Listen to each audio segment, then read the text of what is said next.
Okay, we are back with episode 46 of PuckPod by BE Sports. I'm here with Dave. I'm here with Christian. Christian, how was your week? Oh man, you know what? This is like the first pod in a while that we've done like it in the morning, and it feels like I've got like morning amnesia. So what the hell did I do this week? Thanksgiving. Yeah, I guess there was that. I love Thanksgiving, honestly. Like I was craving the turkey. I purposely I worked on the Saturday and I purposely didn't have lunch so that when I got home at 7 o'clock, I just feasted. We're talking forget seconds. We got thirds on the turkey. We were getting some roast. We were just devouring it. You're right, Dave. Thank you for reminding Yeah, me of that. that And was for my me, it's a only big highlight. affair too. I know. You're right. That was the highlight. Yeah, honestly, that's about it. Thanksgiving. Thanksgiving. Dave, how was your week? Dude, Thanksgiving, man. I didn't feast as much as I stopped at seconds, Christian, I have to say. Uh but Fair enough. man, Fair enough. that like who that has to be like that's a top tier holiday. You Yes. get to like you willingly get to like pig out for the holiday. Like you know what I mean? Like there's no other holiday where it's like you can willingly like just go all out and eat whatever you want. I guess you could consider Halloween, but that's just like chips and candy and chocolate and that type of stuff. But dude, This is real food. if you get the turkeys going, you get ham going, whatever, you get mashed potato, dude, mashed potatoes. I'll have four helpings All of day, mashed every day. potatoes. You get some other type of potatoes going, dude. We had cheesy corn this Thanksgiving. Fantastic. Shout out to my aunt for making that. Shout out to my other aunt for always cooking the turkey every year. Dude, she does a fantastic job. Now, I got a question for you guys. Are you guys like, how do you take your turkey? Do you go just on its own with gravy and cranberry, just cran? I'm a gravy guy. Gravy. I don't. Yeah, I'm a yeah. little bit. Really? I get highs from Just cranberry, gravy? so Oh, yeah, you do? Oh, you're yeah, allergic. yeah. I have weird Oh, that's allergies, tough. but Dude, gravy with the cran, gravy and the cran put together with that turkey. Oh, man. well, Fantastic. no, I had a good week as well. Thanksgiving, obviously, and then I spent a lot of time on planes. Too much Yeah, time on Bry, planes and in commute. I'm I back have I home. have to say one thing. Yeah, I was about to say, you got a different setup going. You in a different part of your house or Oh, in a different house, but different house? one that's more local and not as close to Minnesota, which is my transition point to talk about the Jays and the Oh, that Twins. was good. Man, We're gonna try something different. We're gonna let these guys talk about baseball, give them a chance to vent it out. Get like at the beginning of October, it's usually like go Leafs go, but like cheers for the Jays. But then in the middle of April or May, it's the other way around. It's a when good. they So It's get to actually start really back true, up again. It's man. a it's like a never cycle. ending cycle. It's a never ending cycle. This So literally feels like deja vu though, because we had this basically same conversation last year. Yeah. The Episode game one. was actually on Thanksgiving last year because I'm I missed my one of my yeah, Thanksgiving dinners to go to the godforsaken game too. Thank God didn't even make it to Thanksgiving this time. But thank God. I will say we're like what now? Last game was on the Thursday, so like what 4 days removed Close to a from week. this happening. Yeah, so I'm a lot more cooled down on this. And I don't know, we could go through like the Barrios decision and everything, but I feel like we're past that. Like right. it's Well, my bad. honestly I was like flying. now. No. I'm not saying it like that. I'm not saying it like that. Like I think now the fan base has moved on to like the press conferences that Atkins held. Um, and I'm really done with Atkins just as a every media appearance the guy has is just like just a farce. Like it's just he spews BS, unfortunately. That's I don't really know how else to put it in a nicer manner. He's just like he loves to give you these PR answers that don't really mean anything. He does it better than anyone in Toronto sports. And I'm just really fed up with it, Dave. I don't know. That's kind of where I'm at right now. So out of the three, And the three, I mean, like with the Raptors, with the Leafs, with the Yeah. Jays. I wouldn't consider like TFC because I don't know much about their now. I think it's now former GM Greg. I forget who it is, but I know they fired some guys, but Yeah. we're not even going to consider them. But out of the three, between Bobby Webster, Brad Tree Living, and Ross Atkins, who's the biggest puppet master for their president? I would argue it's probably Ross Atkins because at the very least, we kind of have an idea of what Shanny wants. We have an idea. We know that Masai kind of runs shop there, but it also feels They like don't try and there's no frame it as sugarcoating. something else. No, there's Yeah. no Like we sugarcoating with the know it's NBA. Masai. It's Yeah. Masai, but I have to say I think Bobby's like expertise also comes into play. Like I don't know Sure. if it's like a full one way from Masai in terms of basketball ops, but I think listen, we know Mark Shapiro was the I believe he was the Cleveland then Indians, Yeah. then I don't even know if he made it to I don't think he made it to when they be like No. transitioned to the Guardians. No. Um Atkins was there as well, by the way. he They was both. there, but Yeah. Shapiro was their GM for like it was literally 20 years. He was Yeah. in charge of that team. And that's what this guy knows best. He knows baseball personnel, but I still feel like Ross has probably been in a GM position for close to 10 years now through Cleveland, now with Toronto, and it still feels like he's got no reins. He just like he's there to be the face. That's all he is. Yeah, I'm telling you, his media appearances are literally just they've been the same since he came here. Just a whole lot of nothing. I think like it just very tone deaf. Yeah. Very, very tone deaf.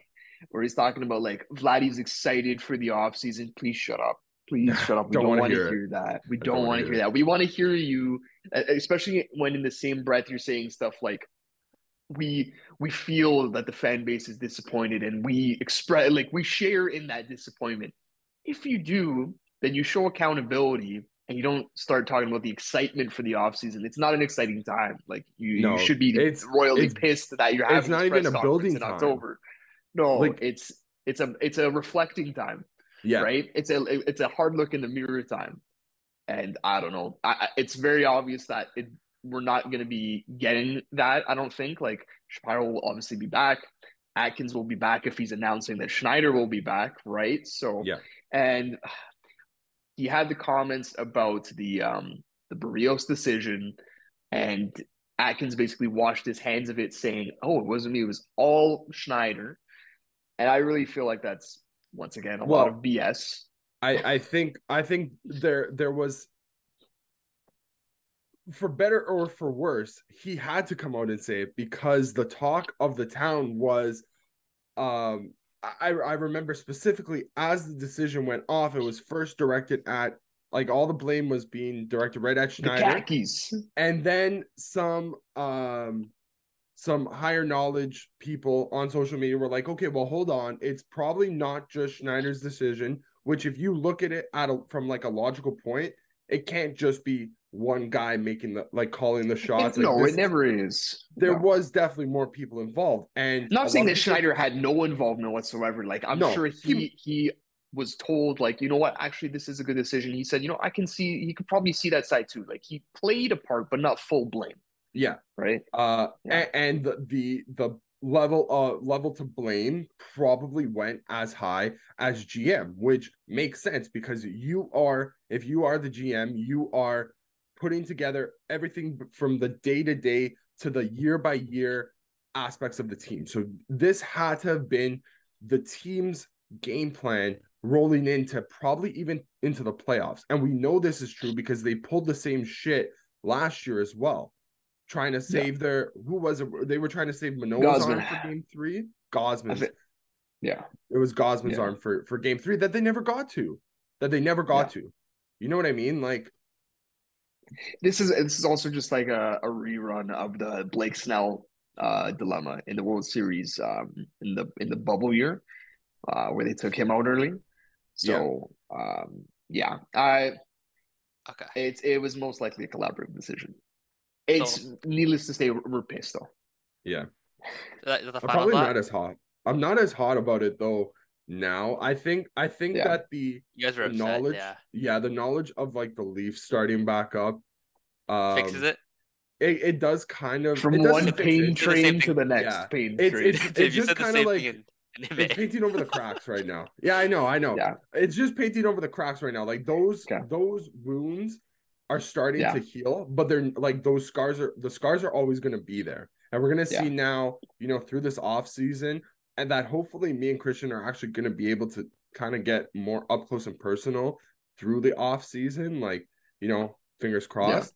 yeah. Um Well, I'll so tell you we're going what. to see where this team kind of Really, takes us. First, really, really quick here. Literally 30 seconds right here. Go for it. Quick, you have to do your confidence rankings in the Toronto front Oh god. offices. Leafs Is number is one, Brian they have the involved? best players. Oh, He can okay. do it if he wants. Leafs number one, they have the best players. Raptors number two, recent enough success with the same front office with the championship. Jays three, it just feels like they can't do anything right now. They don't Yeah. have a win in this era in the and playoffs. TFC 4. Dude, TFC Yeah. are barely Any even on the list. yeah. Are we in agreement with that? Yeah, Three? Yes. 100%. Okay. All right, we I can would move Okay. agree. on.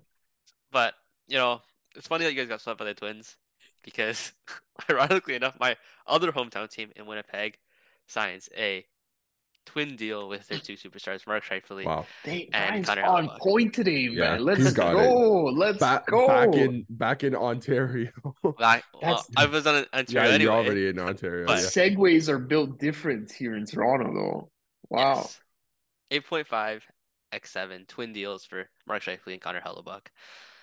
I'm a little bit surprised. I can't lie. I didn't think they'd do it. I thought they would both either A, get shipped away, or B, would have walked. So I think it's interesting that I felt like a lot of the talk coming into this season, or like even since we had the Shifley and Hellebuck trade rumors, was about the Jets feeling like it's time to move on from them. But really, this feels like it was the players who changed their mind here as much as it was the team, right? The players said, Something okay. convinced them otherwise. And it sounds like it was the Dubois trade and the return, that it was a win now Hmm. return, right? They didn't get purely futures. They got real, like not impact guys, but formidable top six forwards in Velarde and Iafallo. And Solid because, wingers. yes, and you've balanced your team, right? You've instead of consolidating your assets, you spread them out a little bit. And they've honestly got like a really nice top nine now. It's And beautiful. yeah, it's honestly pretty good. I feel like Hellebuck here, like this is very straightforward. Good deal, great goal. He wanted top five in the game. Yes, he's 30, but goalies, you have to pay the best of the best, right? Those are the only ones that is worth paying the top dollar for, and Hellebuck is undoubtedly that. With Scheifele here, it felt like he was the captain and waiting for like many years, like basically going back to that semifinals when they had against Vegas. Like it felt like he was the next in line.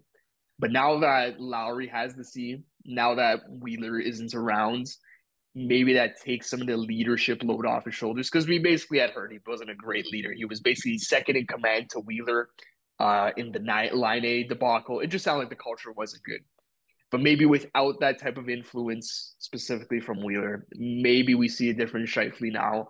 Maybe we see a renaissance of him, not only like on the ice. Maybe his all-round game needs to get better because we know defensively it wasn't great. But maybe he's also just someone who is a better presence in the room going forward now that he knows he's there long term. Does maybe the because it kind of feels like it's been brewing, like the whole locker room situation has been kind of brewing since Line was around, right? But I think it kind of came to a Yeah, head when you got rid of one locker room fracture and you bring in another player who is another like it's a great point. I would argue probably an even worse locker room fracture just because of the publicity that he gets in Pierre-Luc Dubois. Does that is that maybe enough? Was that enough maybe to to convince the two guys to be like, hey, listen, we got this guy out of here for you guys. Stick with us. You know, Winnipeg has a real tough time, let's not forget, in attracting free agents. If Mark Scheifele, even in trades because of no even trade in clauses, trades, right? yeah, you're right. Yeah. If Mark Scheifele or Connor Hellebuyck end up on the free agent, like on the free market, there's I would argue 10 to 15 teams that they'd probably prefer going to over Winnipeg. And they just came off of 10 plus years in Winnipeg. You know what I mean? Like, it's still not a preferred destination for how good Winnipeg's been over the past what is it, 5 to 7 years, let's say. Man, You know what? I'm a big fan of doing right by your guys, right? Both of them were draft picks. Mark Scheifele, you know, is notedly Original Jet. the first ever draft pick by this iteration of the Winnipeg Jets. I'm in total agreement. I think the contracts are fair, but I also don't think that this was the right move on For the Winnipeg's org. part. I seriously don't know if they're gonna win, and they could completely surprise me. You get a hot Connor Hellebuyck in the playoffs. He could ride you all the way to. He almost did. He almost rode them all He the way is to the that cup good. finals, right? Like, he can be that good. There's no question there. I just don't think that and listen, like, I know I'm saying this as a Leaf fan. Don't get me wrong. The core in place still, I think, is a bit lacking from a core that can win a cup. And I think selling off these two pieces probably would have went a lot more in the future to help bring a cup to Winnipeg, help bring a cup to Canada. I mean, let's not forget about that curse. So one thing I just want to ask you guys both is, do you guys know how old Scheifele is? 33. I want to say Scheifele is 29 or 30. He's 30 on the dot. Okay. So matching same age as Hellebuyck is 30 as well. Okay. Like, these are identical situations, identical ages, everything's the same. Yeah. Was Twin deal Hellebuyck the through and same through. draft year? I believe so. It's got to be one or two. Like he's got to be either If they're the same before age, or Yeah. after, right? But Yeah. what I will say this Yeah. is, how does a 37-year-old Mark Scheifele look at 8.5? Yeah, I think that is definitely a qualm. I have no qualms whatsoever with the Hellebuyck deal, though. Like, No, me neither. 37-year-old Hellebuyck, like, you take trust your it. risk there, you Yeah. take your chance there, because what the hell is the alternative in Winnipeg? You keep Hellebuyck. That's a fine deal, and I will say that had both of these guys hit free agency, they get these exact same deals, maybe even I think more, they get more. Yeah. right? Hellebuyck So probably gets 10. It's possible. it is possible because I mean Bobrovsky, right? Yeah. He's the original $10 million goalie, so yeah, maybe. Um, I think that this is a decent bet to make for Winnipeg because of the things that they've outlined about the trouble attracting free agents and the trouble getting guys to come via trade if they have a no trade clause. Because guess which players have no trade clauses? The best ones. So when Most you of the can get, league. yeah, Okay. and it's like 90% of the no trade clauses have Winnipeg on it. So I see Um, this as a win. I see these as a win. I will give the Scheifele deal a B, and I will give the Hellebuyck an A minus. I'm cool with that. I think that's about right. I do like the deals in a vacuum, but I'm still giving the Winnipeg Jets franchise a D on making these deals Ooh. because I don't see the only future I see is Mark Scheifele retiring as a Jet, which is great. If that's the case, I could also probably see Hellebuyck retiring as a Jet as well. But who knows, in 7 years, when this guy's 37 and he really wants a ring, are they going Might to have a trade him couple left in the somewhere? tank. Yeah. Are they going to trade him somewhere? Like, I don't know. And to your Right. point, though, Brad, just before we wrap up, you're like, at 37, do you like Mark Scheifele at 8.5? Like, you undoubtedly, or sorry, 9.5, was it 8.5 or 9.5? 8.5. 8.5. Dude, I think regardless, you like Connor Hellebuyck if he's on 15. Like, he's that good. Yeah. Right? Yeah. But Mark Scheifele, 8.5 at 37 is scary right Dangerous. now. But in 7 years, hopefully that 8.5 turns into something like what would be considered like a Six-ish, maybe. five and a Yeah. half to six. I think maybe you could manage that. Maybe that's something that they look to get off their books by year 6, year 7 when he's 36. I Maybe. still think Scheifele is gonna retire as a Jet, but I just I still don't get. I get the logic, but I also don't think it's the right move right. from Winnipeg. I'm gonna I'm just gonna list out the left wingers on the Jets quickly. Just food for thought before we move on to Dallin. It's Kyle Connor, Nikolai Ehlers, and Alex Iafallo. Pretty solid down the Very good. left. I'm telling you, their top nine is very, very, very nice. Very Yes. nice. Okay. Let's move into defenseman. Rasmus Dahlin gets 11 million x8 with the Buffalo Sabres. Dave, I know you're the biggest Um, Dahlin fan in the world. I'll let you kick it off if you yeah. want. Dude, fantastic. Like this is like but he's not the highest paid D man in the league. And I don't think he should be. I think there No. are maybe one or two guys who are better than him, and they're not even in that conversation. Like there are like the two guys that are in front of him are EK and Drew Doughty, right?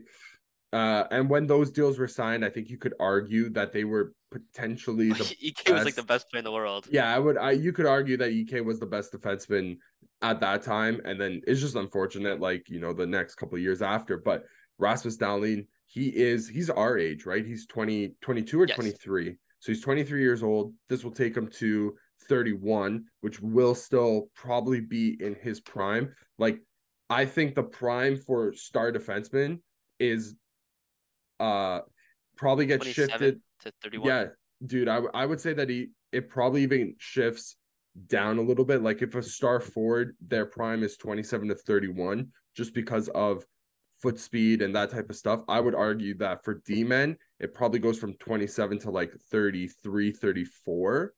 So they have this time now to, they're in win mode now. There's no debate about it. Like Buffalo is gearing up to make a make their first ever playoff appearance this season in I think is it 15 years? I think Feels it's like forever. 12 or 13. I think 13 the last years. time was 2011. So, that's the number one thing that Buffalo needs to get off their back this season. Having somebody like Dahlin leading your blue line, you can't ask for anything better. You know what I mean? I Um, feel like also Buffalo had a room to play with just because of the fact that their best player in Tager is on such a sweet oh deal. yeah, Like Yeah. I feel like they're not going to be penalized regardless in regards to like capital, like being situated being near Yeah. close, cap yeah. because So, of just the great deal they have already. So honestly, I don't mind it. I don't think that Dallin is better than Fox or McCarr, and yet he's getting paid more than both. But then again, he's also younger, more time to grow, and and yeah, those other two deals are just sweetheart deals. Like it's Is yes, it's that honestly larceny that they got Fox and McCarr under 10 million, both of those. is that a factor of the Buffalo effect? Like you gotta kind of pay to play to stay in Buffalo. I think regardless of that's their changing, man.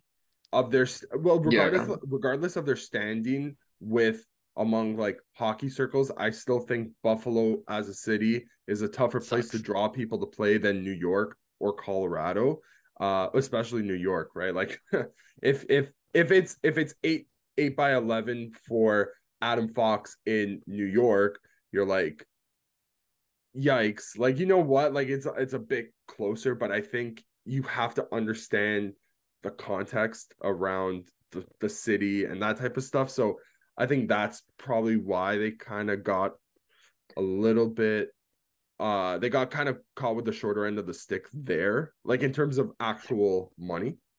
Yes. I feel Um like if anything, it was more like a product of the frozen cap in the past years. So McCarr or Fox didn't really have that leverage because the cap wasn't going anywhere. And now Dowling can point to a Cap it's going money. to be going up. exponential cap increase. Yeah, exactly. So We'll get into Yeah. I that feel like later, that but carried some value there. Just to the point that you made there, Brian. Uh, Thompson, I think, is 7 by 7. So Dowling at 11. You get both guys for 18. You want to split that in two. It's like you're paying 9 million for each of them. That sounds about right. Reasonable. Yep. Well, another team just paid what 19 for two guys over 30. So That's a great point. Yeah, when you Right. look at those two duos, yeah, I know which one I'm taking. Yeah. yeah. Okay. I'll give us an A minus. Oh, A plus, A plus plus. I'll go A minus. I'm going A minus. It's a big number still. Yes. Okay. We talked about this last week and the week before that and the week before that, but Pat Verbeek finally gets his deals done with his two RFAs. Trevor Zegras, 5.75 X3 bridge deal, and Jamie Drysdale, 2.3 X3. That's a He lot did for it. Dries. I'll be honest, That that's a was my lot more than first I thought. thought Drysdale was gonna get.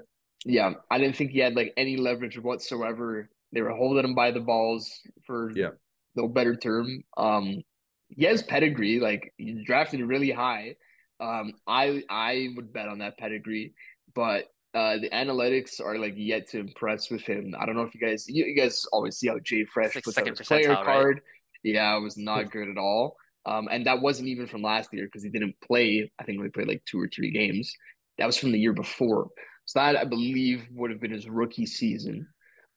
Which okay, rookie season, but that wasn't the terrible Anaheim year. That was the oh my god, these guys maybe are building. They were surprising. That's the Michigan year and everything. yeah, So that was a decent-ish Ducks team. It wasn't the disgusting team from last year.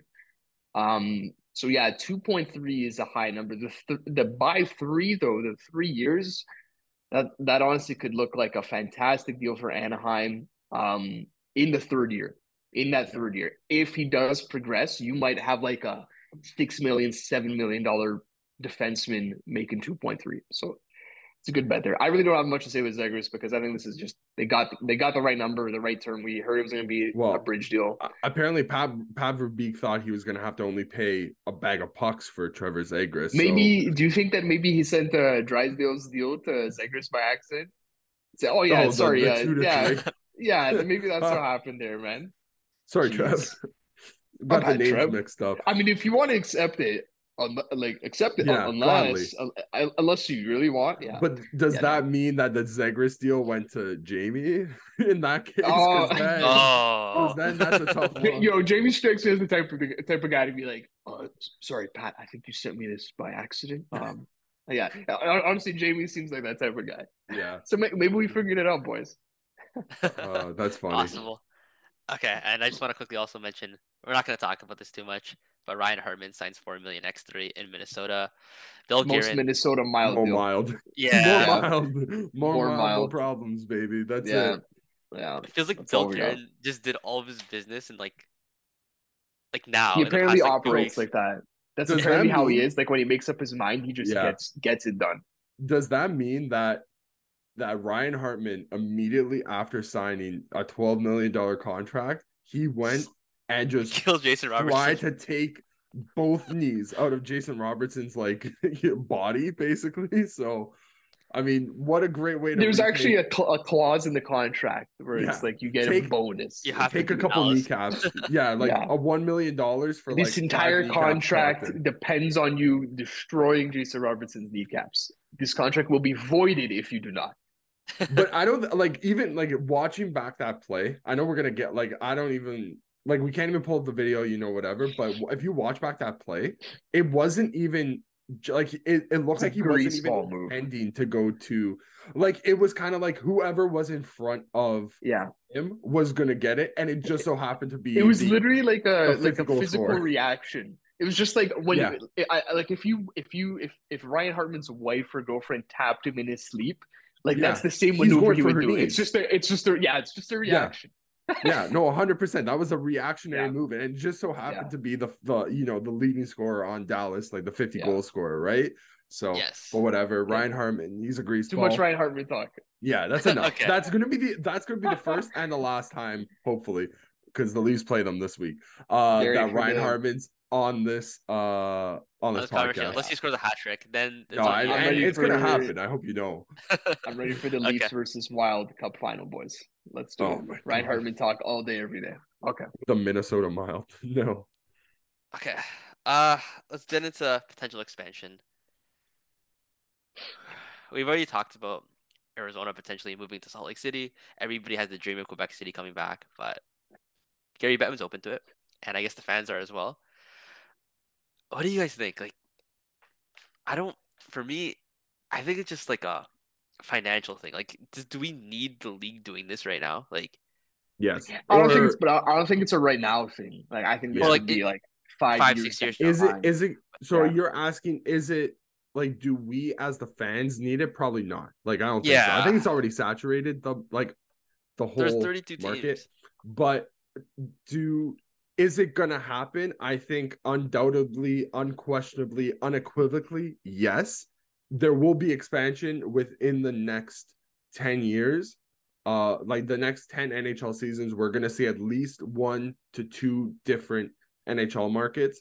And I'm telling you, I don't know if Salt Lake, I think for me is my dark horse pick, but I'm telling you, Houston and Atlanta will both be getting teams within the next 10 years. Whether that's expanding or like one expansion and one relocation, I think we're going to be seeing those two markets being touched next. Do you So guys know what sorry, Brendan, go ahead. do you guys know what the evaluation for the Golden Knights when they bought the franchise spot was? Like, 500 million, When yes. they Do you know bought what the the Kraken tag, was? 650. 650. 650. 650. Like He's gonna that ask is for a a billion. Well, Bry, yeah, and like now that the Sens just sold for a billion. 950, He Yeah, will right? ask 950. for 1 bill. He will Like ask that for is one a bill. Yeah. ridiculous number. Yeah. I feel And like they've nailed it though. Like I feel like Houston and Atlanta are the two to look at first, especially if we are relocating Arizona. If Arizona survives though, I think you're looking at probably having to go to like 36 teams. Because like we're saying, let's say Arizona relocates, you throw them in one of Houston or Atlanta, expand to the other. No, but actually no, even then you're with 33. You got the nice round number. The next nice round number is 36. I don't Yeah. think they want to go 34 with uneven divisions. So like no. they might be looking at 4 expansions. Um, and that's why like Quebec and Salt Lake makes sense because Salt Lake and Houston would be your two West teams, and Atlanta and Quebec would be your two East teams. Yep. I think people Even are gonna if hear 36 I teams and think that's crazy, but I that's I think maybe what we're talking about. even if it's not going to end up being Houston, I think another dark horse pick that a lot of people underrate, that I think within 10 years is going to be one of the most attractive places to play is going to be Austin. Austin has one of the biggest growing, I believe it's like Huge. It's growing like The crazy. population metro center. Yeah, the areas. whole Yeah. metro area it's growing at a rate that even people in Austin weren't expecting it to grow at. Yeah. So that's going to be the next market. I'll give the NHL credit for this. They have the last two expansions that they did in Vegas and 10 out of Seattle 10s, were by the way. Yeah. unequivocally Yeah. like fantastic. Like the Vegas expansion, it can't be understated enough how fantastic a job, especially with them winning the cup this past season. Like the past 6 years of Vegas hockey, whether or not you like what you saw from the front Yeah. office, like on the ice, 10 out of 10, dude. How many media events do they have there a year? Whether it's the awards, 15, the 16. like the right, like it's just they throw everything in Vegas. Yeah. Um, yeah, Smart though, I but it's smart. Like that's where you no, want it to go. 100%. Yeah. 100%. I do wonder though. Let's say we're looking at even two teams. Let's say it's Houston and Atlanta. Do you stagger them like 2 years apart, or would you just do double expansion 2000 style with Minnesota and Columbus and go to So both? I think if their intention is to bring it to 36, which I feel I think you like have to do that gradually though. I I don't think think you can do eventually, four yeah. team, So I think right? eventually, if the intention is to go to 36, you do two Two and and then two. two. Yeah. So Yeah. let's say within the next 5 to 8 years, we get two more teams. Then within the next, from right Yeah. now, I would say 10 to 12 to 13 years, it's the Yeah. next two. So with So It's a yeah, lot. that's a lot. I It's a would. lot. It is definitely a lot, and I think people immediately think like this is going to dilute the talent pool. Like you're going to have players who don't belong in the NHL. And my counter to that is, if it dilutes the talent pool, would that not increase offense for like star players being able to take advantage of like AHL guys And doesn't that like bring opportunity for players who otherwise wouldn't when it comes to like play styles? Like you might see the return of not maybe a goon, but someone who's a more physical presence because they wouldn't get that chance otherwise. Like maybe a guy like Curtis Douglas from Yeah. the Leafs Tom last Clifford. right. These guys get opportunities again because they're required. So I don't necessarily see it as a bad thing if you dilute the talent pool personally. I think to that point, Christian, I think right now, even if they were to expand to 34 teams right now, you could probably field 2 new teams and have them compete, because look at all of the talent that was on the waiver wires these past couple of weeks. Look at you all can the make talent a team out of that probably survives. Yeah, in the AHL right now. Like there are guys in the AHL that shouldn't be in the AHL. For cap reasons too, right? Like, it's not like they don't deserve a spot. They're literally down there because their teams can't fit them under the cap. Exactly. Okay. So is that what we're agreeing on? Well, Dave threw Austin in there, but like we want to see Quebec City, we want to see Austin, we want to see Atlanta. There's a lot of dude. There's a lot of places where there's even places that we can't, like, we don't even consider. Like there's markets like Alabama that could potentially they have a very good population. I was watching a video the other day about this, and I was like, oh dude, there's a lot of places that we don't even think about that could be viable. It's like the whole midsection of the states is there's nothing there. Yeah, I think Dave made a good point though. Like whatever these like booming populations are, like those are your great targets. And who knows who the hell we're talking about in 10 years? Like isn't like Corpus Christi is another one that grows really fast. Maybe they were talking about freaking Corpus Christi. I don't know. Right? Who knows? And hopefully the Canadian dollar is fixed by then so that we can't see a Halifax or like a Quebec City. Another Canadian team would be fantastic. Give us like an East Coast team. Don't like locate it in Halifax, but just make it like the Nova Scotia, all of the East Coast team, like all the Maritime provinces. I think the whole Maritimes would rally around that. They would. That would be crazy. That'd be awesome. That's one thing that we're missing is the Maritimes. All right, we'll go on a quick break. We'll be right back. Let's do it. Okay, we are back from our break. So there's a rumor going around in the league, well, tweeted by Elliot Friedman, that the cap will be $87.5 million next year, or that's like the suspected number. We're saying people are also. This is apparently like what teams are operating under the assumption of. So the team has said like we're aiming for 87.5.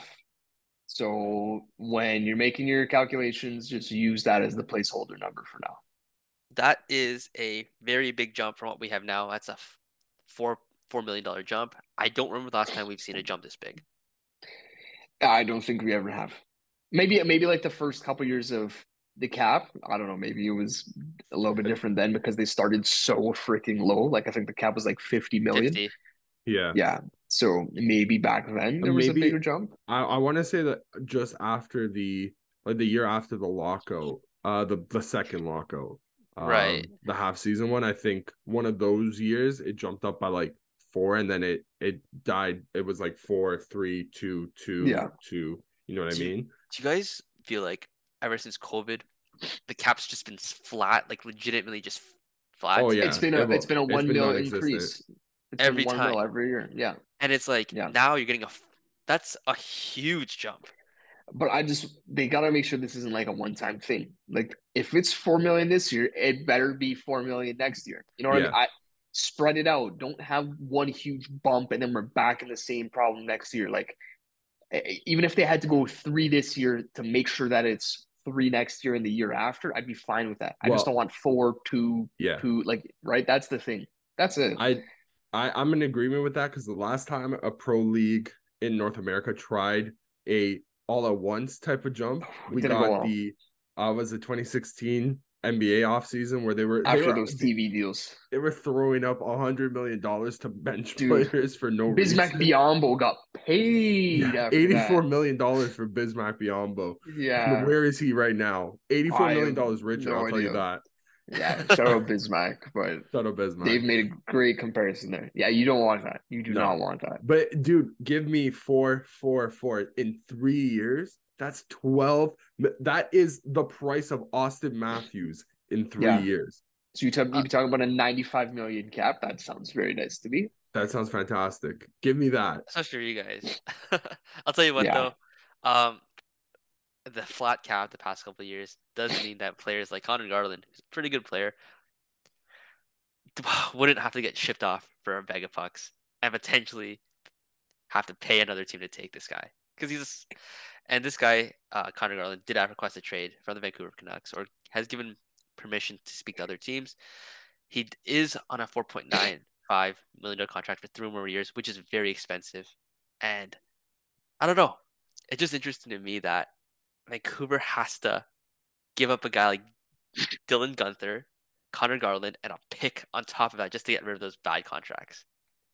That they didn't have to get in the first place. They didn't have Yes. to get OEL in the first place. That was Who was the Jim GM that Benning's. did it? Benning. Jim Yeah, Benning, that's baby. Jim Benning's Bim parting gift. Jemming.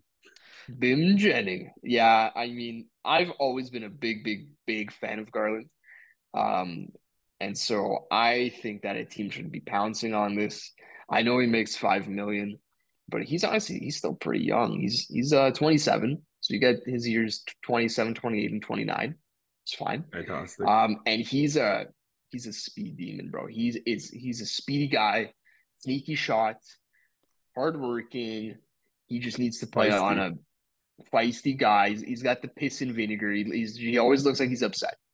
And he's He's a smaller guy, but he's He's got some solid punch. though. he's somebody I'm that you a want big on your fan of him. playoff roster.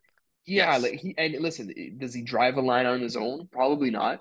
I think the ideal line for Garland to play on is like a second line where the other two guys are huge, right? And he is the energy guy.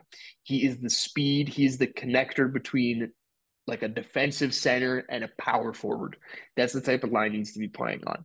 Now, I didn't actually look to see if there's a great fit here, but I already talked to Brian yesterday. I said that I think the Caps would be a great fit because you could just send Mantha the other way. And I think that would make sense for both teams because we know the Caps had past interest in Besser.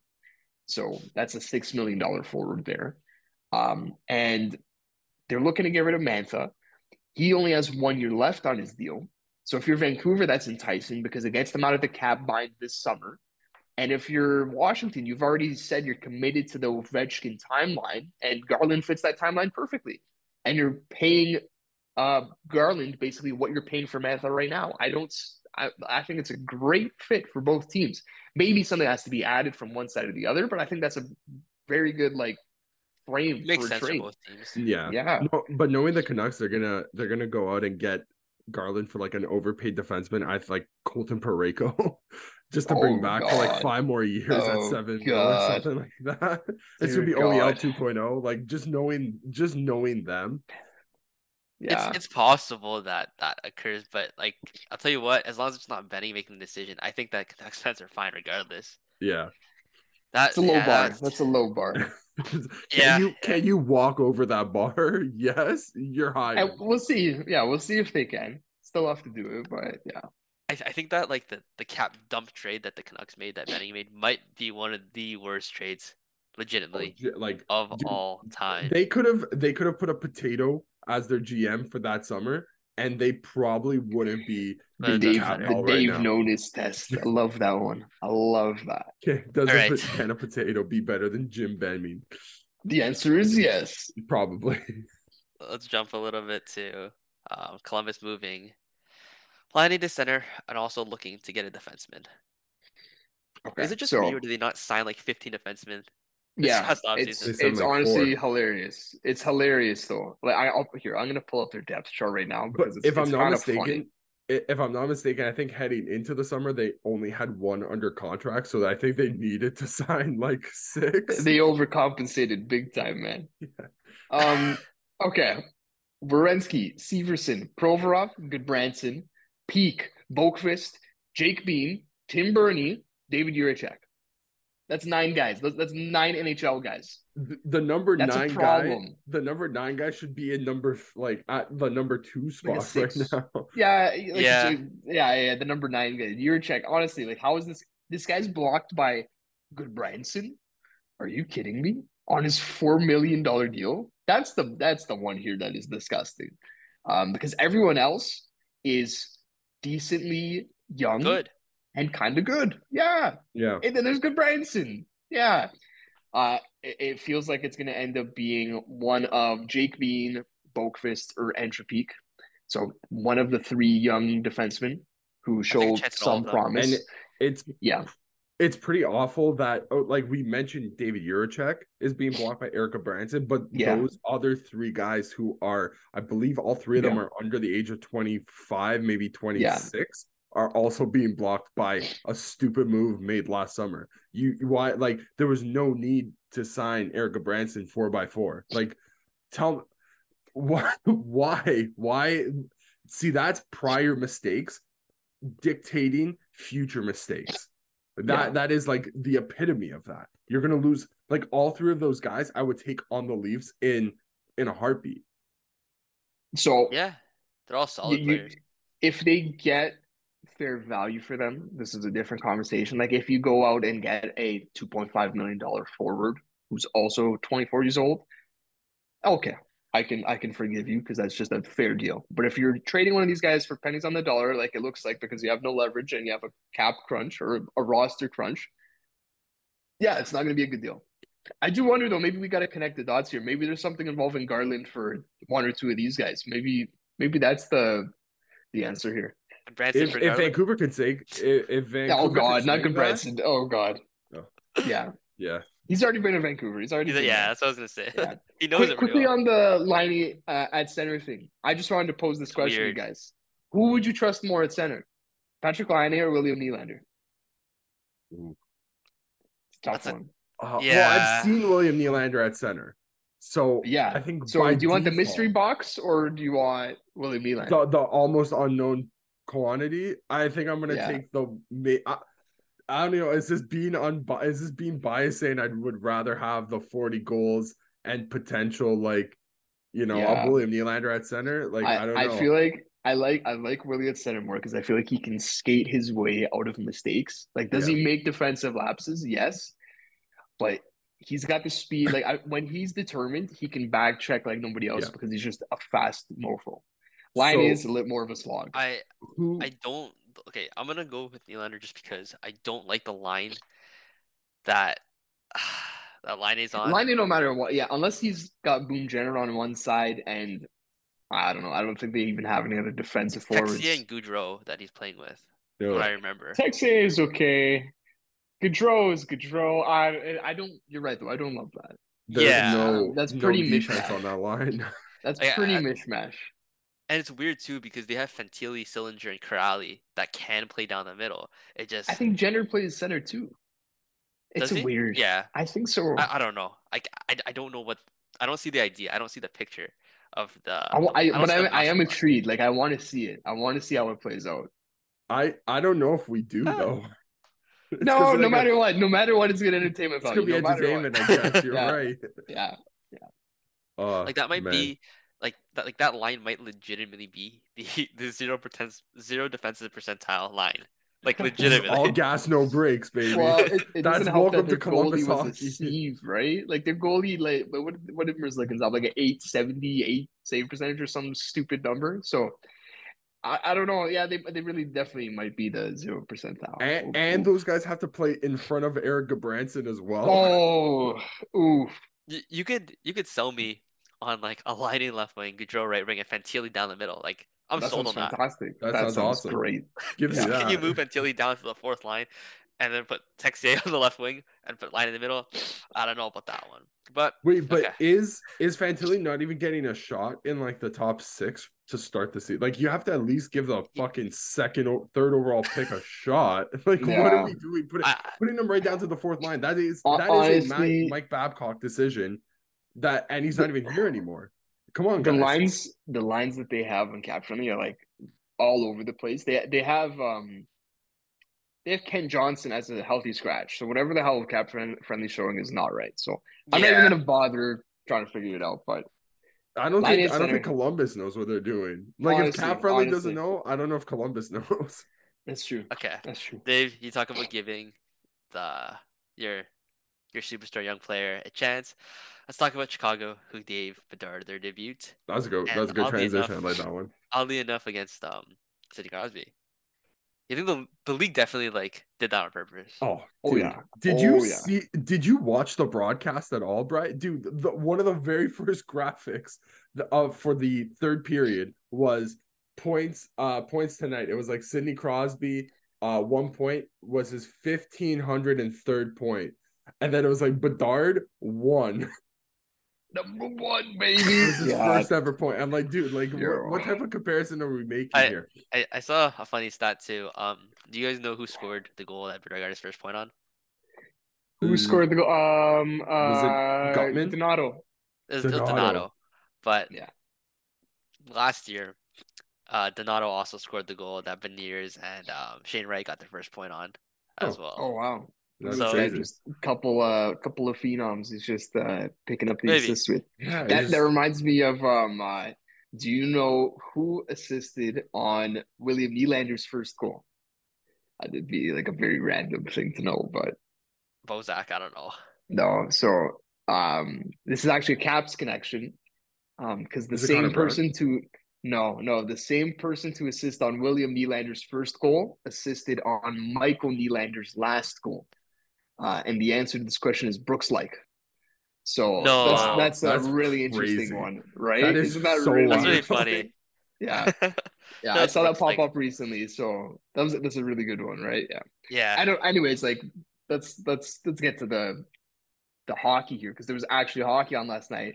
Thank Um, God, by the way. Oh, Thank God, so good. I know some regular season hockey. I think Bedard like had some first game jitters. The guy forgot his stick when he went out for warm up. That's a telltale sign. I think the first power play for the Blackhawks, he must have fell twice at least, which Yeah. is kind of funny. Like he's the type of guy where he doesn't feel the pressure because we've seen him like blow through pressure at the World Juniors and whatever, but he's aware of the hype and everything. I don't know if he's necessarily able to totally block it out just yet. So I did think it was I kind of interesting to like it see though. him. Oh, I do. Like I think Personality, like you he's a see it. relatable guy. And I exactly he has way more personality than McDavid or Anybody. Crosby, right? Oh Like man. it's Dude, crazy to think that Crosby has more personality than McDavid, right? that's Like wild. and it's wild because Crosby's a no personality guy in his Yeah. own right. Bedard is he's got personality. He's going to be the most relatable of the three, I think. And yeah, you could just tell on the ice before the game, even after the game, he had an interview with I think it was Emily Kaplan, and you can just tell like he tries really hard in his interviews. Like he does not give just a A regular generic answer. answer. Like Yeah. he stares into space and he's like, "Yeah, so the boys played really well, and we got to take this into the night." Like he's thinking through it in his head, and I love Yeah. that. I love that he tries that little extra bit harder. Dude, But he looked gross. I Sidney don't know. Did we expect anything else? Sid over like I don't know if you guys saw like all the the promo hype that they were doing. Like, dude, Oh yeah, I was watching stuff on like Instagram and it They was like have to. I love it compare though.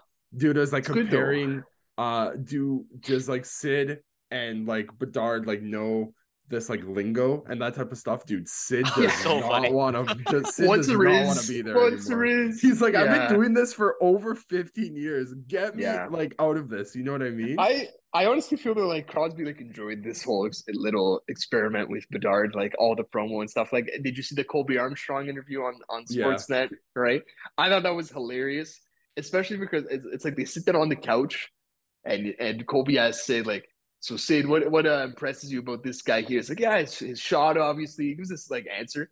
Then he goes to Connor and he's like, why did you idolize Sid growing up?" And at that point, you realize this is an 18-year-old kid being asked to talk about the 36-year-old on this side or 35-year-old and why he idolizes him. Like, that's just like, it's just funny to think about. The guy's 18. He is literally a kid. And it was like he gave a kiddo answer. He was just like, obviously I idolize him because he's such a good player. He's all around. It's like that's what we would say at 18 years old. It's just Yeah. funny. It's really, really funny. And I they had those two competitions, and somehow Bedard won the face-off one. That's Crosby. Crosby gave him that cookie there. I think Yeah, I that's think a so. Because right. dude, yeah. his He first beat him game, at the I don't know if you yeah. guys saw his final stat line on the face-off top, but But oh I'll tell you what, did he dude, Sid won get the first one? one.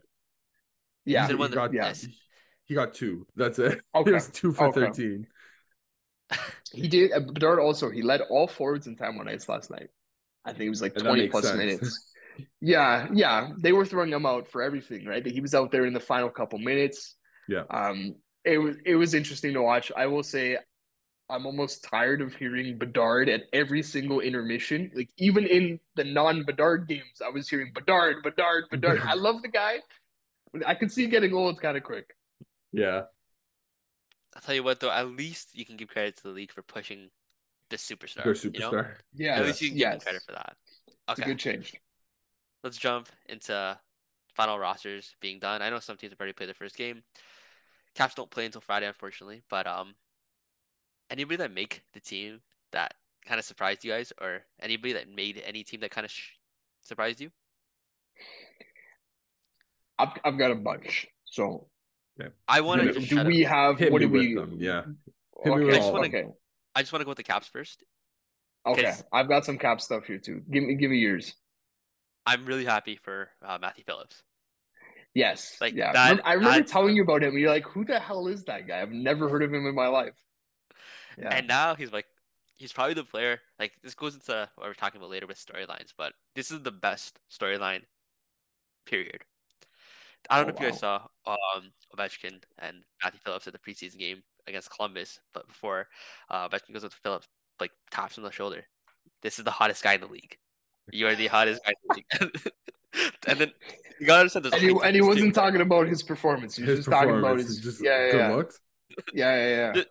Just in general, you know? Like Yeah. this is the guy to watch. I told you guys already, this is the strongest third line in the league in Sonny Milano, Dylan Strome, and Matthew Phillips. I know Christian It's just put pretty his head good. up, No. but I was like imagining the line in my head. Like it wasn't like yeah, that. No.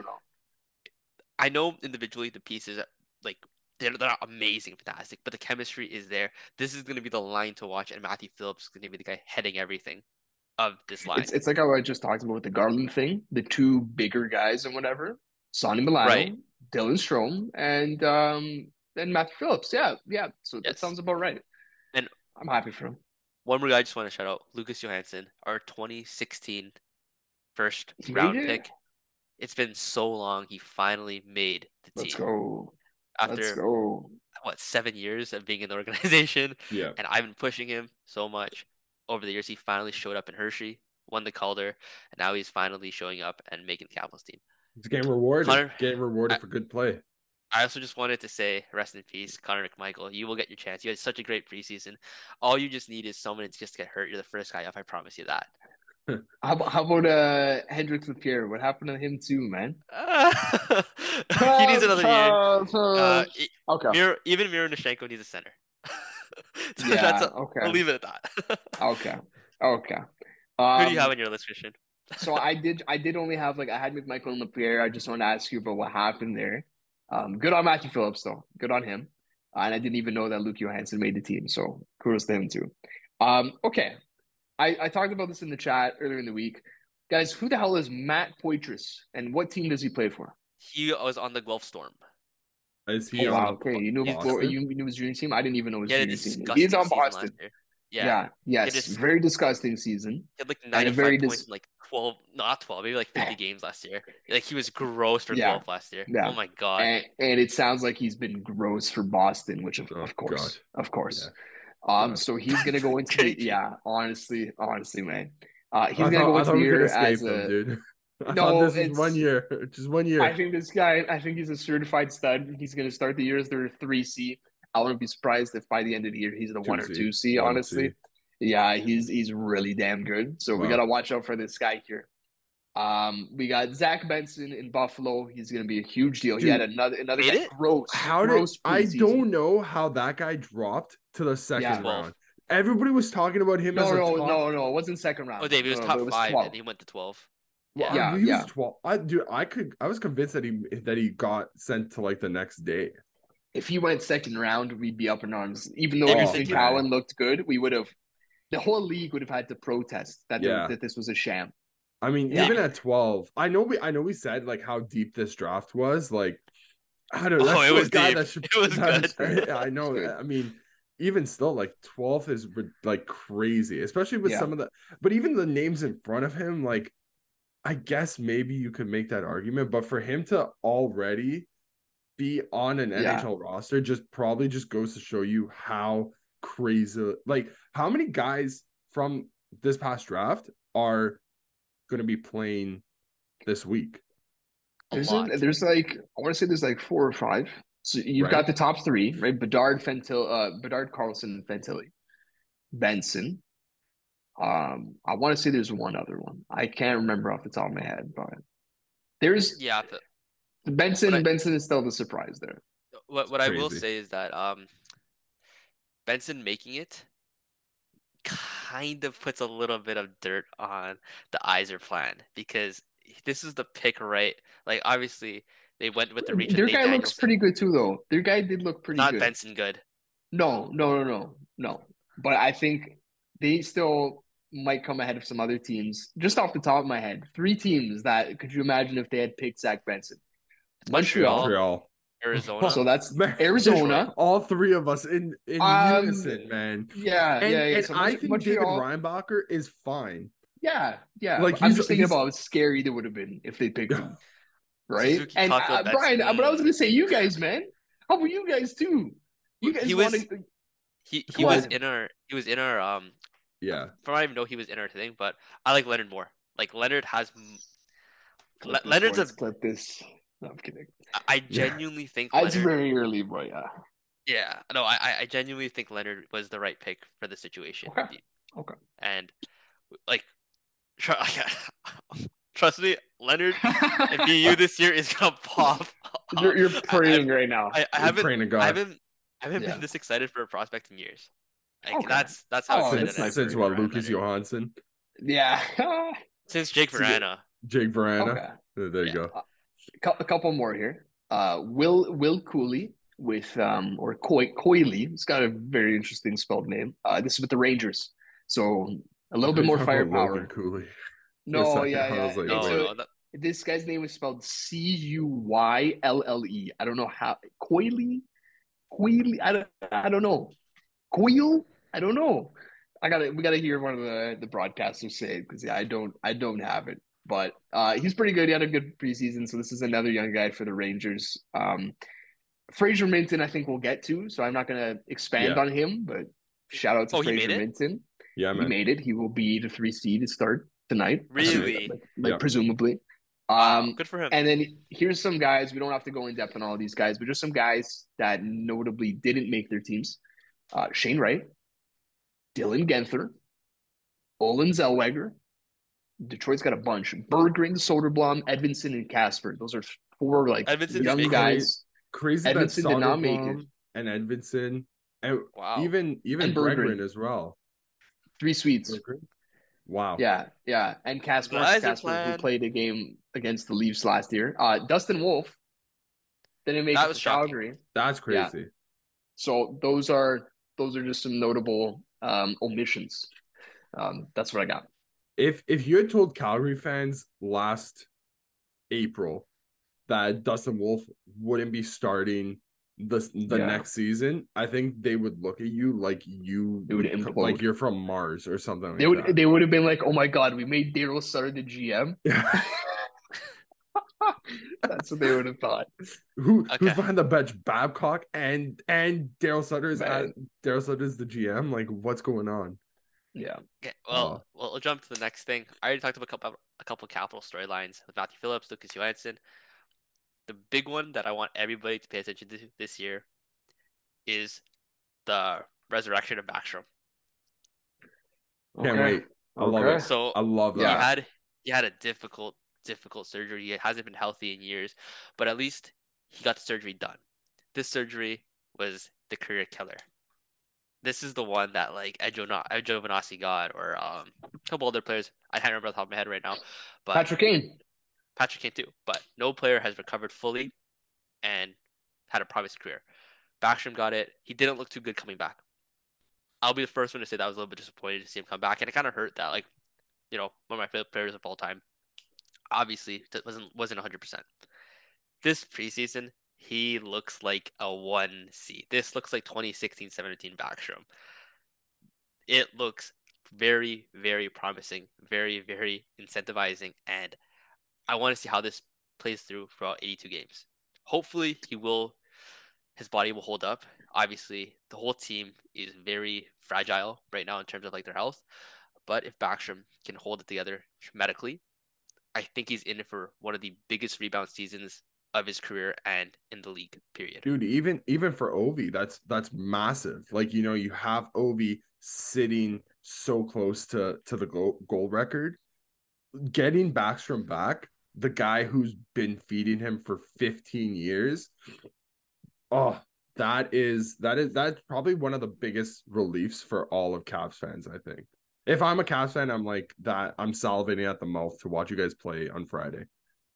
Backstrom's in that category with like he's in the tier of players that like everybody knows, appreciates, respects. I don't think anybody is looking for Backstrom to have a poor season this year, and I'm almost certain that Backstrom will be a Hall of Famer by the end of his career. Well, maybe Pens fans might think the opposite, maybe. but that's about it. But the resurrection of Backstrom this season, I think, will be like the cherry on top to put him into the Hall of Fame category.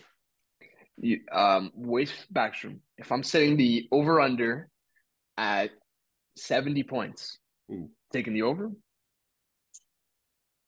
Okay. Is that too high? Is that about right? 70 is a lot. This is a question of health. It's not a question of talent, right? Okay. So assume a healthy season though. Like assuming a healthy season. Obviously, if he's injured, then I'm not holding you on this. Okay. So that's 1C talent, right? Like that's what I'm asking there. I'll even put a number on it. I will go 0.0.85 PPG. That's about. I want to say that probably comes out to like 70, right? Yeah. Just I don't necessarily have a favorite Cap storyline, but just some things that I'm going to be looking at. Like it has to be, as Dave mentioned, Ovechkin watch continues. We gotta see him keep pace. Sandin watch starts or continues maybe as well. That'll be fun just from a Leafs perspective. Maybe not so fun. Maybe I'll feel terrible about it if it goes too well. The Carberry effect. Once again, Leafs perspective here. We'll see how the coach affects the team. And then the Kuzi Mantha stuff. Does either guy I'm not looking at resurrect him? Yeah, well, I'll look at it from a distance. I think we get a Kuzi resurrection before we get a Mantha resurrection. I think I'll bet my bottom dollar on that. I think a Mantha resurrection is there's no person who can resurrect him. So yeah, not too big on Mantha. The worst part is he's trying. Like you can see it. He's like there was a preseason game against Boston. He's on a breakaway. He takes like he set himself. That's in the never good to start with. He's on a breakaway. If you're telling this story and he was on a breakaway, I don't even want to know. The way it happened was like he cut in, he found open space, and then he got into a breakaway. He shoots the puck, and it just hits the crossbar. Like it was. He had the whole open side. Bad luck. Oh my goodness. So not only is it just like. It's just bad luck on top of bad luck on top of more bad luck, basically. Can't even create his luck right now. I feel bad for him because like the whole Caps fan base is just like whipping on him. He's the whipping boy for sure. Every fan base has to have a whipping boy. Yes. Every fan base. There was a there was a Caps Reddit post that I found, right? And it was like players like on the team. So like in terms of like tiers, so it's like tier 1 is like the Ovechkins, like the guys that will make the team. Tier 2 is like the guys like you think would probably make it, but like pushing it, whatever. There is like a tier 4, which is tier 3 and 4, which is like promising but not now, and then like will probably not make the team, period. And there's a section 5 and it's just Mantha.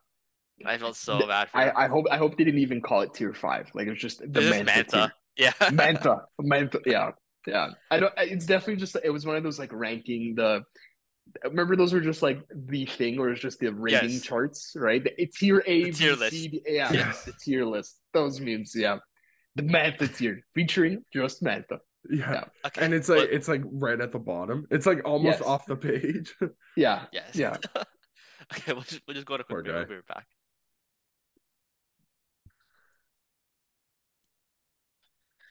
Okay, we are back. We just got over Cap storylines. I'll give these guys a chance to speak about And now the for top. everybody's favorite part of the podcast. Everybody sit down, get The part where I your just shut up and don't say anything popcorn. for 20 minutes. Yeah, Brian, just sit back and Brian relax, becomes dude. part of the Brian is our live audience at this part, right? That's what ends up happening. You know what? Then I'll give you guys my favorite Leaf storyline of the season. Okay, yeah. Hit us with it. Matthew Nice. It's the cop out. Yeah. But is this guy? It's not a couple because that's my answer as well. Is this guy the real deal? Is this guy a 65-point getter in his quote unquote rookie season? Will he be playing first line or third line? That's the question. Yeah, That's the I think he's starting the year third line, but I think he's got a very good argument that he might be our best left winger by the end of the year. Very Right? good argument. Like I don't put it past him to be better than Bertuzzi by the end of the year. I really don't. I have a list of things then, and then we can get more into Nice. I'm gonna pick one of these. I'm gonna pick one. Yeah. So okay. I mean, I'm not saying these are all my favorites. I have 10 favorites. No. Dude, but with the Leafs, there's 15 storylines on any given day, so it's fine. Dude, we talked about Nylander at center for 2 weeks, and he didn't even it's already over. They played already 3 over. games with it. They did. Yeah, it's already done. None of them counted. Yeah, it's already done. Okay, so Fraser Minton is the obvious one to start the year. We'll see if that lasts past 9 games. I think there's a decent chance. Like I don't know if it's probable. I think it's 50-50 right now. Yeah, that's what I was gonna say. Yeah. That's really good for a 19-year-old player. Like I think 50-50 is showing how much faith that the organization has in him. Well, it's funny though, we talk about how much faith they've had. I think they've had zero faith because they didn't expect this. And Treliving has said that, and Kiefer said that. They've both been like, we did not plan for this at all. But maybe sometimes the best laid plans are the ones you don't expect. Because I think 100% they were willing to give Nylander at least a month to figure it out at center. Yeah. But I think with Minton, it just forced the hand regardless, which is a good problem to have. Like I'd rather have the abundance of problems or the abundance of potential solutions, I think we could call it, than just having the main problem with no solution in sight. Right? It's not like we have holes. We have too many pegs and not enough holes to fill them, right? Like exactly. That's fine. The thing with Minton is like he's actually like way bigger than I remembered from last year. I don't know if he grew over the year, but I think he's like 6'2". Like he's a stocky, solid guy. So I think when we drafted him, he was only listed at like 6. And what's his weight? Like 2 something?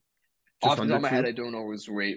We can pull it up on Cap. I think if I'm not mistaken, he was one of the biggest jumps from Kyle Cushman. I think we talked about it. Did we talk about on this podcast the Kyle Cushman height and weight? You know, people are dropping in size and like in height. Bertuzzi grew like 2 inches. Yeah, it's like some stupid thing. Yeah, I guess. But he, if I'm not mistaken, it was him who had like the biggest height and weight increase amongst all Leafs. That checks out then. And it checks out because that's an 18-year-old turning into a 19-year-old kid. Like when we were 18, we were just finishing up. You know, that's the end of high school for us. I think I've grown like 3 inches since high school. You know what I mean? I think basically what we're saying here is, I think what we're saying here is that Easton Cowan is coming into camp next year at 6'3". No, John. No, yeah. I'm not expecting from 5'7". Yeah, I'm not expecting the same thing for him. But yeah, I think Minton has a good chance to stick. And then Nylander at center, I think will still be a conversation. I think it'll pop up every now and then with injuries. I'll tell you, with just wanting to see different looks.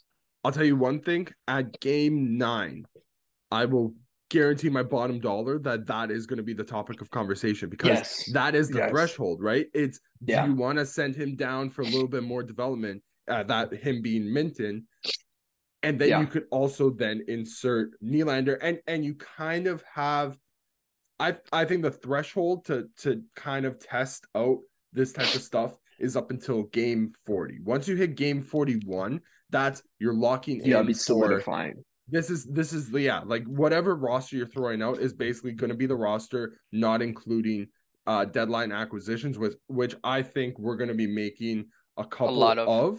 Yeah, we're gonna be making a few. I don't know if a lot is the thing, because I think we like last year we made a lot, Yeah. but we're gonna see some activity, right? Yes. Now so from, let's say it's game 10 to game 40, that is the Willie at center experiment, right? Yeah. That's the beauty of having a guy like Fraser Minton who's able to be sent down on waivers, because he's your, ELC contract, that type of stuff. He's able to go up and down freely. Well, the thing is with him is Could he's go to not. London. He can't. Yeah. No. Kamloops. He plays in Kamloops, so he can't go to Well, the once Wilds. he goes down, he can't come back up, right? Exactly. So I think that will be, if I'm going to put money, I think that is the plan right now, that they're going to give him the 9 games. 9 games, that's close to a They'll month reevaluate of games. after then. Yeah. That's about 3 weeks worth of games right there. Like that's a big sample size for. You'll know if you're ready or not by then. Exactly. So and I actually do think, like, even if they do send him down, I do think there's alternative solutions at 3C that aren't Nylander. Holmberg. Yep. Domi, yeah, I would I think they could like see what that looks like. I don't know if I'm the most sold on that one, but I think Holmberg is just a really easy, like, okay, Minton's gonna work. Let's just put another guy that kind of fits the same frame there. Other storylines. We talked about Nyes. Liljegren and Klingberg is going to be like my pick, though, because I really think they are the swing pieces for this blue line in terms of how much upgrading are we going to need to do at the deadline? Because another one of my things here is, who do we grab on D at the deadline? Like, I think it's a defenseman through and through that we're getting at the deadline. I think we're going to go quality over quantity, like Dave said. It won't necessarily be like last year. I think we're just going to be looking to add the best defender we can. And it'll depend on, like I said, if Liljegren can step up into that top 4 role permanently, if Klingberg is Jekyll and Hyde, or if he returns to his old self. I think those are really, really important storylines here. And I'm not necessarily too optimistic on them. I really do think we're going to have to be looking big at the deadline. And maybe no matter what we're doing that, like maybe even if Liljegren impresses and Klingberg impresses, you still do that. But I think that's what I'm keeping my eye on the most, is the blue line, and specifically those two. And then just tiny, we have not tiny, but Joseph Wall. It'll be curious to see how he's starting the season, undoubtedly as not the backup, but I would say the 1B. Is that where we end the season, or is he the 1A by the end of the season? So I think that's something to keep a track on. I know Dave is basically, I think that might have been one of your predictions, basically. I think I had him breaking out or something like that. Yes, but yeah, I am high on him, which I think would, 100%. That would constitute a breakout. Yeah, and then I think we're gonna, all Leafs fans, they're not necessarily saying this is like their favorite storyline or anything, but I think we're all expecting like Austin Matthews resurgence, right? Back to 50 goals. Yeah, but here's the thing, dude. Points. Austin Matthews resurgence. The dude did he not have 40 last year too? Yeah, no. Like yeah, it's funny when we talked about the Jays, right? And the comparable is Vladdy, right? Like that's the Matthews of the Jays, and people are waiting for the Vladdy resurgence. That's different than an Austin Matthews resurgence. Yeah. Exactly. Very different things. I think we're expecting Vladdy's 65 from this guy. Vladdy's biggest compliment is that he's even in the same conversation as Austin Matthews. I think right now he's fading from that. He is definitely fading from that. But dude, Austin, I can't wait to watch Austin Matthews. I will say, I think I said it before. Dude, I said it before to these guys. I don't know if I said it on the podcast. I think this might be the most excited I've ever been for a Leaf team since probably the first Tavares season. No. Listen, but there is merit for this one. No, there's. I never Brian, said you'd say the same thing if the Caps were like competing year in, year out. Like I'm sure every year the Caps are competing, you're like, this is amazing, right? Yeah, but I think that there's a caveat with that. Like just after that Tavares signing, it kind of felt like the roller coaster. The roller coaster was at the top of the hill. People were talking about, these guys are going to score 100 power play goals, like all this crazy stuff. And they've been fantastic. Like, dude, they've been as advertised in the regular season. And this is the caveat for regular season only, because we all know that like the calendar flips as soon as game 82 finishes, right? But this is undoubtedly the most exciting just because of the personnel in place, Lots of turnover. dictating who's running the team, right? You have a new Yes. GM. We could be potential, like, if the Leafs don't start off that hot, we could be potentially seeing a new coach in charge. I don't think Sheldon's. I don't think we're expecting that, but we No, I weren't don't think so expecting that either. last year either, and then they didn't start too hot. But So I think things like plans always like just change on the yes, fly, right? remember? Do you remember Lou Lamoriello's like one of his like signature quotes? Oh no, maybe it was Babs. Oh, I don't remember That's which tough. one of these. No, they had it. Yeah, they had a line where it was like, I think it was Babs, and he'd be like, we got a 5-year plan that changes every day. Yeah, Remember that that, line? that might Yeah, that might have been honestly either or. I'll be honest I with don't you. remember. Yeah, it's a Lou quote and a Babs quote. Who the hell knows, man? That's what that reminds Yeah, me of. Yeah, it's not a but bad yeah, quote. from top to bottom, there's so much different about this team than I could say probably for the past Yeah, 3 seasons. Like the core guys are still there. As yeah, with any competing team, you're always going to have your core in place. And if you're changing up that core, there's most likely going to be a lot of there's going to be like negative effects to that. So I think if you keep your core in place, which the Leafs have for at the very least this season, they should be on track to make the playoffs and yeah, that type of stuff. But it's the external factors, it's the surrounding pieces that I'm the most excited to see, yeah. just because it's What so about much Listen, different. the Leafs, like we change the roster every year. Every team changes the roster a little bit, but it feels like the names that we've added this year are a little bit more impact than normal. Yeah. a And little bit that's rougher, like a yeah, little bit Yeah. bigger? It I do think people are overstating like the Domi roughness thing. Like Domi is a pest more than he yeah. is like a. He's more He's Michael not a bruiser Bunting. at all. He's more Yes, Michael Bunting than Ryan yes. Reeves. I think we He could agree. Max Domi, I'm expecting playmaker Michael Bunting from Max Domi. I'm Mhm. expecting us to be frustrated with him defensively. I'm expecting us to be frustrated with dumb penalties. And I'm expecting us to say, look at these flashes of brilliance in the offensive zone. That's what I'm expecting for Max Domi. But Bertuzzi, I think, should come as advertised. And he's one of the. I don't remember the last time we added a player in free agency as good as Bertuzzi. Who's the last? I think the Scott last Tavares. player. It's Tavares, right? So that's a Yeah. huge deal.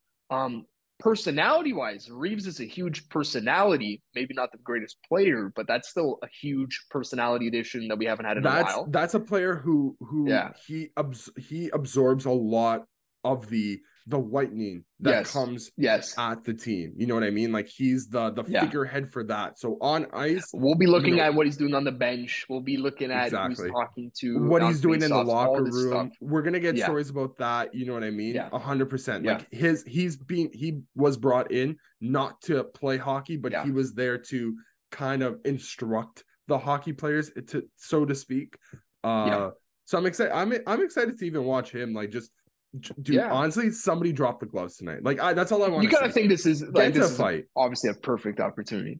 Yeah. Right. Like this sounds like You Michael have Pizzetta, come you on have over. three Arbor willing, Jet like guy, come you on have over. exactly three willing, not maybe not willing, but three guys who are looking to make their mark on the team. And I Yeah. think they'll get their I'm goals, they'll get their points. But dude, if you're gonna tell me Max Domi is not coming in tonight and he's looking yeah. to Yeah. rough up like Brendan Gallagher or something like that, Yes. I like that. I like that. Sign Dave, me up for that. without saying the name of the company you're using to bet, what bet are you putting down tonight? oh, dude, I know you have something. dude, it's like I've never I think we seen cooked more of up a a lock. bunch.